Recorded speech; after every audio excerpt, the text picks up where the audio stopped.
खुदा का कहर धीमा है, वो जल्दबाजी नहीं करता। दो तस्वीरें हैं, बाग अदन की शाम, ठंडे वक्त में खुदा के चलने की आवाज, और लूका के 15वें बाब में अपने बेटे की तरफ भागकर आता हुआ बाप जो तौबा करता है, वो उनकी तरफ भागकर आता है। जबकि यहाँ पर मैं कहूँगा कि वो ठंडे वक्त में अदालत करने के लिए आहिस्ता चलता है। और हम इस किताब की मुताले के जरिए जानेंगे कि खुदा ने बहुत से मौके दिए कि वो तौबा कर लिए, कि खुदा तहम्मुल से पेश आता है और वो जानता है कि अदालत खुदा की रास्तबाजी का एक पहलू है।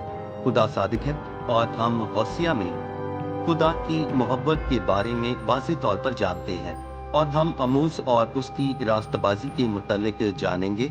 हम ये दो खसूसियात उसकी हस्ती से अलग नहीं कर सकते।